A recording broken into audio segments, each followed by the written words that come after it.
Selamünaleyküm arkadaşlar, hoş geldiniz. Aleykümselam, hoş bulduk. Bugün bir tane takipçimizin Cüneyt'in iPhone XS Max'ini tamir edeceğiz arkadaşlar. Cüneyt'in kardeşinin telefon. Siz de tamir yaptırmak istiyorsanız aşağıda açıklama bölümünde iletişim formunu doldurabilirsiniz. Söz Semih'te. Şimdi bu telefonda çok bir problem yok, yani problem yeşil çizgi. Dokunmatik falan her şey çalışıyor. Yeşil çizginin oluşma nedeni tam belli değil arkadaşlar. Video sırasında bunu size anlatayım. Yani tam belli değil derken darbeden olabiliyor. Belki darbe aldığında o an olmuyor ama aradan biraz zaman geçiyor. Bir gün bir kalkıyorsunuz yeşil çizgi olmuş. Nasıl gece nasıl cinler falan mı yapabiliyor? Ben de anlamıyorum. Oluyor yani. Başımıza denk geldi çünkü. Evet. Yani X, XS, XS Max bunlarda bu var. Aynı telefon bu şekilde kız kardeşimizin telefonunda da aynen öyle olmuştu bir kere ekranı. Evet maalesef. Alt vidayı söktüm. Cümleye Şimdi bak. bunu sökmemiz için biraz ısıtmamız gerekiyor. Hemen ben separatörümüzde ısıtıyorum biraz. A few moments later. Separatörle ısıttık. Separatör büyük olduğu için kamera açısına girmedi. Onun da kullandığımız tüm ekipmanları aşağı biz muhakkak açıklama linkine bırakıyoruz arkadaşlar. Tornavida, cımbız, tornavidayı saydık, vida, ekran aşağıda bulabilirsiniz. Kendiniz evde değiştirmek istiyorsanız. Şimdi bunun burada kuvvetli bir yapıştırıcı var. Çift taraflı bant bayağı kuvvetli. Direkt kastırmayın arkadaşlar, kırarsınız. Eğer yeşil çizgi yoksa da siz oluşturursunuz. Güzelce ince bir açma penasıyla açtık. Şimdi vidaları gerekli olarak şuraya dizeceğim. Sıfır pete. İlk önce bir telefonumuzu kapatalım. Açtık bu şekilde. Bazı ekranlarda benim gördüğüm bu yeşil çizgi hiç darbe olmadan da oluşabiliyor. Tabii Hiç ekranda oluşuyor. kırık yok, çizik yok ama yeşil çizgi var. Ya bununla ilgili Apple'da aslında bazı telefonlarda darbe olmadığını yani kanıtlayamazsınız da değiştiği söyleniyor. Yani garanti kapsamında değiştiriyormuş. Ama tabii garanti süresi dolmadıysa. XS Max garanti süresi çoktan dolmuştur zaten. İlk önce bataryanın gücünü kestim. Şu alt vidaları da açıyorum. Vidaları arkadaşlar eğer böyle bir cihaz yapacaksanız ya da herhangi bir iPhone sırayla dizin. Çünkü her vidanın boyutu farklı. Kısa olan yere uzun vida takmayın.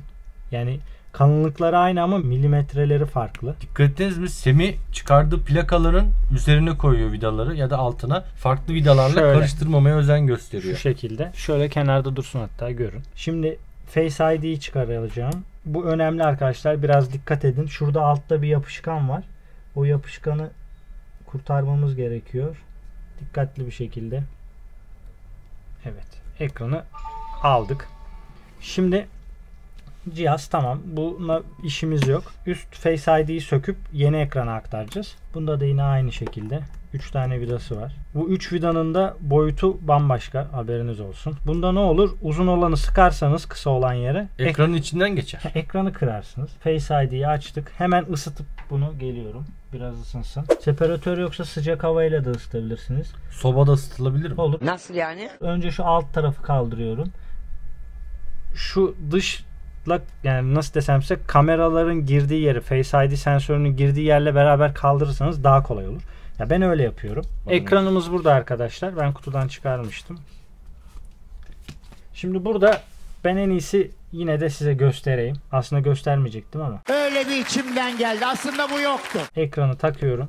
Arkadaşlar bunu kaç videoda anlattık hatırlamıyorum. Abi sen hatırlıyor musun? 300 küsür tane. Bakın taktım. Ekran bana kargodan geldi. Jelatinlerin hiçbirini sökmedim. Taktım, açıldı. Arkadaki jelatinler de duruyor. Hiçbir şey yapmadım. Bir de ben anlatayım mı?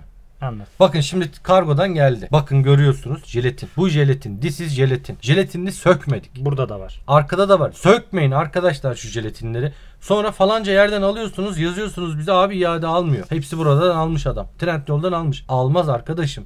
Sökme jelatinini. Değil mi? Sökme. Oğlum biz bunları anlattık ya biz. Vallahi düttü artık dilimde tüy bitti, saç bitti benim dilimde ya. Parlaklığı bu şekilde. Bakın arkadaşlar mesela nasıl deneyeceksiniz? Sensitive Touch'la olabilir. Ya da en iyi deneme yöntemi şudur. Klavyeyi açtınız. Bakın parmağınız bırakmayacak. Bak. Hiçbir harfi bırakmıyor. Görüyorsunuz değil mi? Bu testleri muhakkak jelatinleri sökmeden önce yapın. Mesela kapat, aç, kapat, aç. Işık düzgün geliyor mu? Sadece ekranda geçerli Kız. değil. Bataryada da aynı şey geçerli. Tabii değil mi? canım. Bantı yapıştırma. Ya yapıştırma. Yapıştırdığında şimdi İthalatçı şöyle düşünüyor. Ben de öyle düşünüyorum. Ha, bunu almış kişi takmış 1-2 ay kullanmış iade etmek Aynen istiyor öyle. gibi. Yani bunlar da ne yazık ki arkadaşlar özellikle ekranda zaten bir arıza varsa ilk birkaç saatte belli eder. Gerekirse birkaç saat sonuçta bunu evde yapıyorsanız koyun kenarda dursun. Aynen öyle. Kullanın bu şekilde. Ya müşteri yapıyor olsam bile 5-6 saat dursun cihaz sende. Ya o da olabilir. Yani acele etme. Müşteriye 1 saat sonra deme 3 saat sonra de. Tamam bir sorun yok bunda. Ben normalde yani ben de bu şekilde deniyorum. Pahalı ekranlar hani adam da iade almaz size kaçmasın. Çünkü hani kolay kazanılmıyor bu para. Şimdi burada Bu arada CoinFix kanalına bekleriz arkadaşlar. Kripto ile ilgilenenler varsa para demişken aklıma o geldi. Hep aklımda onlar var gerçi. bunu şu an söktük gitti arkadaşlar. Yani bir şey olsa bile ben de iade edemem. Tabii iade almıyor. Burada bunu yapmanız gereken basit. Yerine oturttunuz. Aslında X olsun birçok ekran yeni model ekranlar iPhone'larda takma işlemi daha kolay ama nedense ben daha çok stres oluyorum bu tarz ekranları. Face takarken. ID'den dolayı muhtemelen. Hem Face ID'den hem yani pahalı bir ekran abi. Sonuçta bu 1300 liralık bir ekran yani. Birkaç şey duydum. Nereden duyduğumun önemi çok yok aslında. Yazıyorlar biliyorsunuz bize. İşte telefon servisine götürüyormuş. Özel servise. Teknik servise ulaşan bir telefoncuya ya da. Diyormuş ki Face ID çalışmaz. Ekran değiştirirsek. Yani riskli demek istiyorum. Ama Face ID arkadaşlar ekran değiştirdiğinde çalışmaz diye bir şey söz konusu değil. Sökülme ile ilgili. Daha evvel Face ID'nin flexine bir zarar gelmediyse, cihaz daha önce sökülmediyse ya da düzgün söküldüyse Face ID bozulmaz. O sökme ile ilgili bir durum. Aynen öyle. Şimdi buradan şu naylonu da çıkartalım. Ya bu naylonları çıkartmasanız da olur. Ama çıkartsanız da olur. Yani çok da bir fark eden bir şey yok yani. Şimdi burada yapmanız gereken ilk önce ben her zaman Face ID'yi buradan tutup yerine oturtuyorum. Taktık. Basit olanı bu bence. Taktık. Taktık. Taktık. Bitti. Bu kadar arkadaşlar. Şimdi 2 plakamız vardı. İstiyorsanız bunu arkasına ağır bir madde koyup bırakabilirsiniz. İstiyorsanız elinizle de tutabilirsiniz. Madde su olur mu mesela? Hava da bir madde. Ateş, su, toprak, tahta. Su koyma bence. Hava olur mu? Ya mesela ne olur bizim elimizin altında hemen göstereceğim bir dakika. Şunu takayım. Hava olmaz. Çakmak gazı koysak Mesela o da hava. şunu koydum. Mesela Falcon. Şöyle. Bunda da hava var.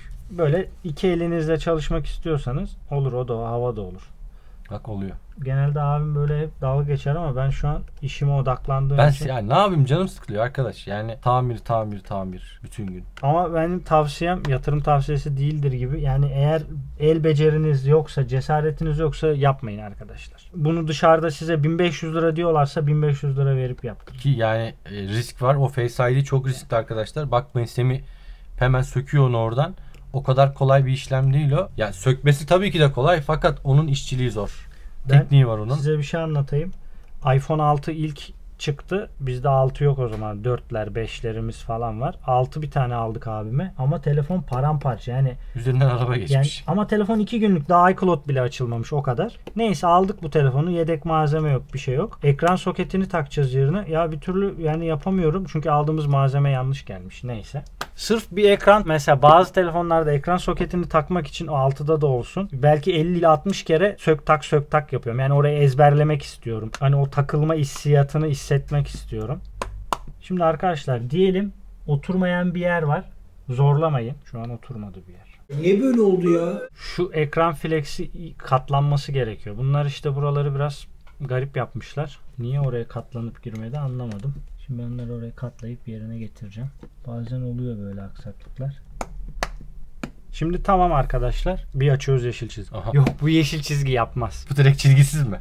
Bu yan sanayi ekran olduğu için ya birebir orijinal değil ya. Süper AMOLED olmadığı için yapmaz. Bence yapmaz. Ya ben hiç yan sanayinin yeşil çizgi yapanını Ya görmedim. Semih bir de burada aslında havasını attı. Ben takarken kırmadım hiç diyor. Yani sökerken. Yo daha önceden ikisi yeşil çizgi yapmışlığım var. Mesela parlaklığı gayet iyi. Beyaz ekran açtım. Ya bence yani orijinali kadar iyi sayılır abi parlaklığı. Bazı yan sanayi ekranlarda bu parlaklık derecesine ulaşmanız imkansız arkadaşlar. O yüzden aldığınız ürünlerin A kalite olmasına Yan sanayide çok dikkat edin. Yani şöyle düşünün bunu arkadaşlar. Benim düşüncem. Tabi bunun orijinal ekran da tercih edilebilir. 3000 lira üzerinde bir rakamı var diye hatırlıyorum şu an. Bu 1300 lira. Arada bayağı fark var. 3 tane Çok ekran fark var. kırarsınız. Bir de yani XS Max artık çok güncel bir telefon değil. Tamam okey, pahalı değerli bir telefon ama bir 11 Pro bir 12 Pro değil yani neticede. Yani yan sanayi düşünülebilir bence. Cüneyt'e Şayet 11 Pro kırsak şu an yan sanayi takarız Evet. biz. aynen öyle. Cüneyt'in kardeşini Kendi güle telefonumuz. güle kullansın. Ferhat'tı sanırım adı. Evet, Ferhat'a Yanlış selamlar. hatırlamıyorsam. Bizim devamlı hem takipçilikten tanıştık. Yani Artık arkadaşımız oldu. Facebook dediğime bakmayın ya. Neydi? YouTube YouTube'dan kanalımız tanıştık. var ya Semih. Heh. Facebook çok eskiydi. Oradan tanıştık. İşte görüşüyoruz sağ olsun. Bizim YouTube Ters- kanalımız var Semih, Doğru. biliyor musun? Doğru haklısın. 120 bin küsur abonesi var. Bu şekilde- Plaketimiz var. Arkadaşlar işlem tamam. Çok Yani- güzel. iPhone'ları çok seviyoruz. Yani Apple. seviyoruz. Apple'ın her şeyini seviyoruz ya. Bu arada hemen arkadaşlar Face ID'yi gösterelim. Aktardık hani çalışıp çalışmayacağını. Başlat dedim. Görüyorsunuz. Başlattı. Şöyle tutayım. Görünüyor mu orada? Tabii ikimiz olunca yapan karışıyor yapmaz mı? böyle.